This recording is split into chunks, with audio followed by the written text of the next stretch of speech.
Assalamualaikum warahmatullahi wabarakatuh.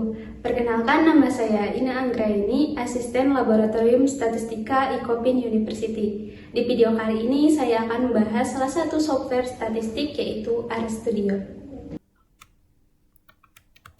Sebelum kita membahas mengenai R dan RStudio, di sini saya akan membahas mengenai apa itu software statistik. Jadi, software statistik itu adalah sebuah perangkat lunak untuk mengolah dan menganalisis data yang digunakan dalam penelitian dan pengambilan keputusan.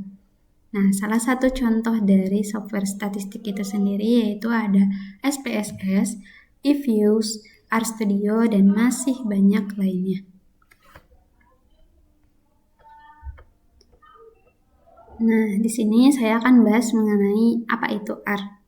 Jadi, R itu sendiri adalah sebuah bahasa pemrograman yang digunakan untuk statistik dan analisis data yang dimana bersifat open source. Apa itu open source? Jadi, untuk bahasa pemrograman ini itu bisa digunakan oleh siapa saja gitu. Oke, kemudian di sini apa itu RStudio? Jadi RStudio itu adalah IDE atau Integrated Development Environment untuk bahasa R, yang dimana RStudio ini itu untuk mempermudah analisis data dan menyediakan tampilan terintegrasi. Jadi secara analogi sederhananya, R itu adalah sebuah bahasa pemrogramannya, sedangkan RStudio sendiri itu sebagai alat gitu ya untuk mempermudah menjalankan bahasa pemrograman R itu sendiri.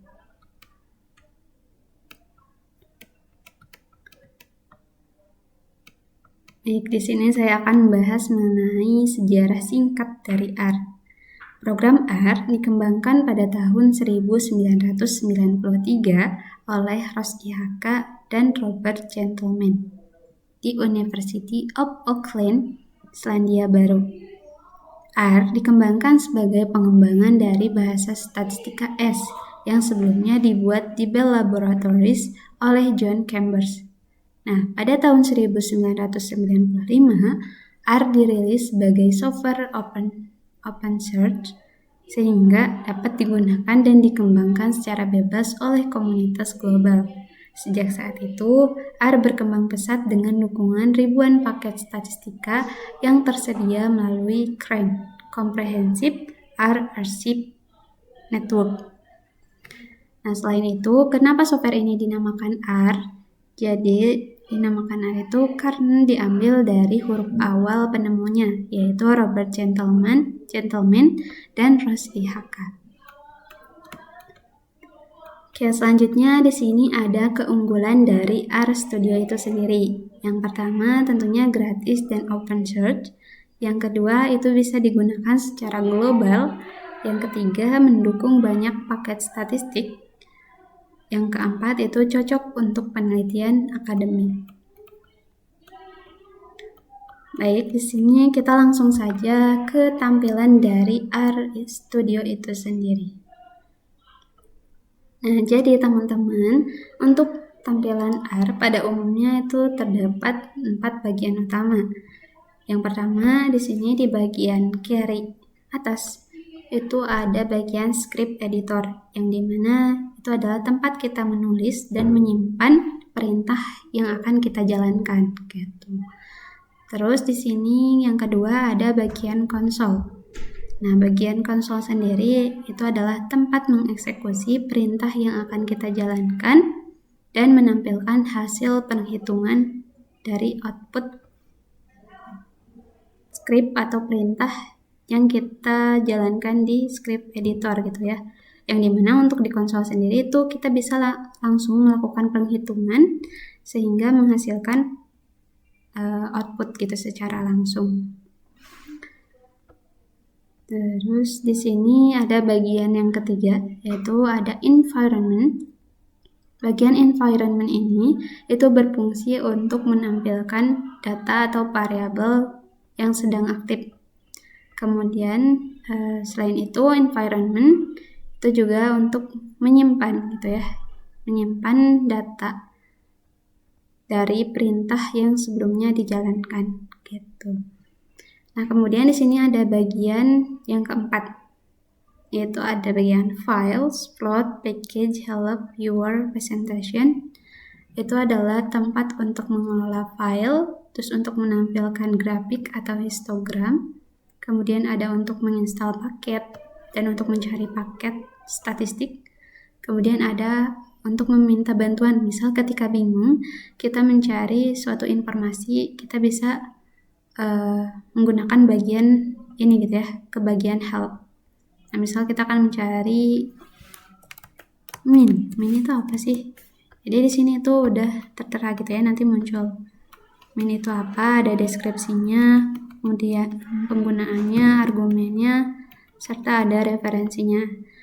Nah, inilah perbedaannya antara software statistik R dengan software statistik lainnya, yang dimana untuk R sendiri tuh lebih fleksibel, lebih lengkap gitu ya untuk penggunaannya. Baik, sekarang mungkin kita langsung aja ke penggunaan software R sendiri, yang dimana di sini saya akan melakukan contoh penggunaan software R dalam operasi hitung matematika dasar gitu ya. Misal teman-teman akan melakukan penghitungan 5 ditambah 6. Kemudian teman-teman klik di blok dulu datanya di script editor, kemudian klik run. Nah, nanti untuk hasil penghitungannya itu akan muncul di bagian konsol gitu ya, yaitu 11. Oke, kemudian misal teman-teman akan melakukan pembagian 100 dibagi 20. Dan teman-teman blok enter. Hasilnya akan muncul di bagian konsol itu sebesar 5. Nah, selain itu, ketika teman-teman akan menghapus data di bagian konsol, teman-teman tinggal klik Ctrl kemudian L. Nanti akan terhapus. Sedangkan untuk di bagian script editor, teman-teman tinggal Ctrl A kemudian tinggal delete. Nah, seperti itu teman-teman untuk menggunakan R itu sendiri. Nah, sekarang kita akan masuk ke salah satu contoh soal gitu ya, contoh soal statistik. Nah, di sini ada contoh soal, Bu Darmo ada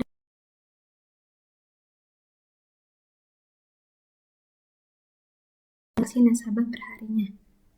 Kemudian diambil sampel secara acak sebanyak 17 nasabah.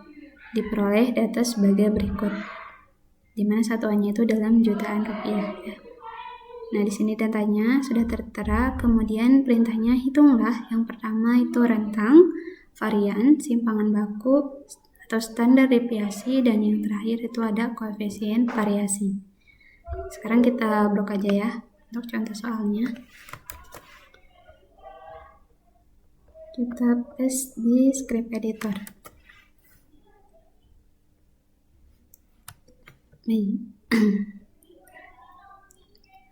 Nah, untuk datanya sekarang sudah kita copy contoh soalnya. Langkah pertama, kita misalkan dulu data 17 nasabah ini, kita misalkan di sini sebagai X gitu ya. Nah, untuk mendefinisikan atau memisalkan si data menjadi X, teman-teman cukup klik X.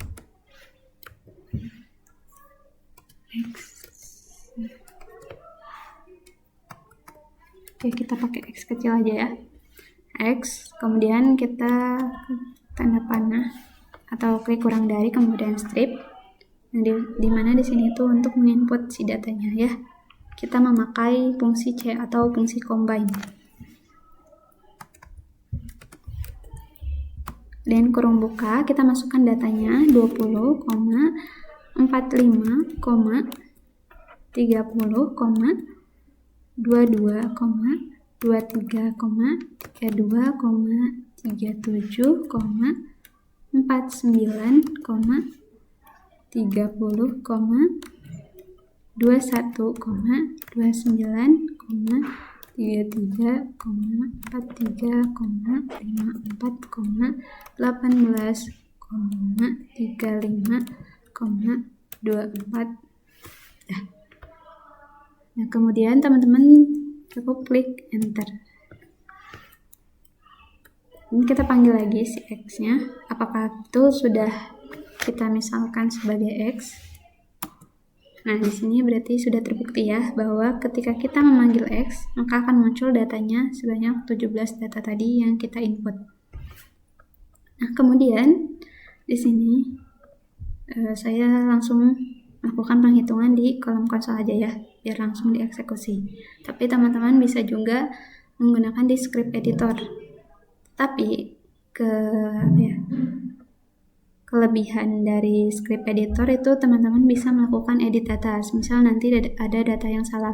Sedangkan ketika di kolom konsol, ketika nantinya teman-teman salah, teman-teman tidak bisa mengedit datanya. Yang dimana nantinya harus membuat data baru gitu ya ketika sudah di enter. Oke, mungkin di sini kita sudah menginput datanya itu dimisalkan sebagai X. Sekarang kita akan mencari nilai rentang, di mana untuk rumus rentang sendiri itu adalah data tertinggi dikurangi data terendah. Nah, di mana kita harus mencari dulu nilai data tertingginya atau nilai maksimumnya. Kita tinggal cari nilai max, nilai maksimum dari X. Kemudian klik enter. Oke, ini untuk nilai maksimumnya itu adalah sebesar 54. Nah, setelah itu kita akan mencari nilai minimum atau nilai data terendahnya. Itu tinggal klik tulis min atau minimum X. Jadi nilai minimum dari X. Kemudian klik enter. Itu adalah sebesar 18. Nah, kemudian setelah kita mencari nilai data tertinggi dan data terendahnya, kita akan mencari nilai rentangnya. Kita misalkan sebagai R, di mana rumusnya itu adalah max X dikurangi min X. Kemudian klik enter. Kemudian kita panggil lagi si R-nya untuk menampilkan hasil outputnya atau hasil angka perhitungannya. Klik enter. Jadi untuk nilai rentangnya sendiri itu adalah sebesar 36. Oke, kemudian langkah selanjutnya kita akan mencari nilai varians. Untuk mencari nilai varians, teman-teman cukup klik scriptnya itu adalah var, kemudian X. Jadi menunjukkan varians dari data X. Kemudian tinggal klik enter aja.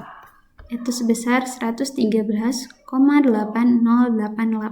untuk nilai varians dari data X itu sendiri. Nah, kemudian setelah kita mencari nilai varian X, perintah selanjutnya adalah kita akan mencari nilai simpangan baku atau standar deviasi. Nah, untuk caranya tinggal ketik SD, yang dimana di sini kita mengetiknya huruf kecil semua ya. Jadi nanti ketika akan memanggil standar deviasi sendiri itu harus huruf kecil juga gitu. Karena untuk di R sendiri itu agak sensitif terkait huruf ya, huruf besar atau kecilnya. Kemudian kita akan mencari nilai standar deviasi dari X. Sama ya, tinggal klik enter. Hasilnya adalah sebesar 10,66812. Itu untuk nilai standar deviasi atau simpangan bakunya. Oke, nah selanjutnya kita akan mencari nilai koefisien variasi dari data X gitu ya. Nah, sebelum kita mencari nilai koefisien variasi, kita akan mencari nilai rata-ratanya dulu, karena rumus dari nilai koefisien variasi adalah nilai simpangan baku dibagi dengan rata-ratanya. Oleh karena itu, untuk simpangan bakunya sudah diketahui, maka kita akan mencari nilai rata-ratanya itu sendiri. Yaitu untuk mencari rata-rata tinggal kita ketik min X, kemudian tinggal klik enter. Hasilnya itu sebesar 32,058882. Nah, sekarang kita akan mencari nilai CAPI-nya. Tinggal CAPI, kemudian klik tanda panah, kita masukin SD X dibagi min X, kemudian klik enter. Kemudian kita panggil lagi CAPI, itu adalah sebesar 0,3327671. Nah, karena untuk nilai koefisien variasi itu adalah bentuknya dalam persen, maka kita tinggal kalikan saja dengan 100. Dikali dengan 100. Hasilnya adalah sebesar 33,27671%. Nah, jadi itu untuk penyelesaian dari contoh soal statistik dasar gitu ya, untuk mencari rentang, varian, simpangan baku, standar deviasi, koefisien variasi, dan sebagainya. Kemudian, misal di sini kita akan mencari data gitu ya, misal Y didefinisikan sebagai misalkan sebagai bilangan 1 sampai dengan 100. Kita klik enter, kemudian kita panggil lagi Y, maka di sini akan muncul gitu ya data dari 1 sampai dengan 100. Misal kita ingin mengetahui bilangan Y jika dikuadratkan. Tadi kan bilangan Y itu adalah bilangan dari 1 sampai dengan 100. Misal kita kuadratkan Y pangkat 2, maka otomatis untuk data dari 100 sampai 100-nya itu akan dipangkatkan 2 gitu. Oke teman-teman, itu tadi video pembahasan mengenai penjelasan salah satu software statistik RStudio. Jangan lupa like, comment, share, dan subscribe. Jangan lupa untuk saksikan video-video selanjutnya. See you!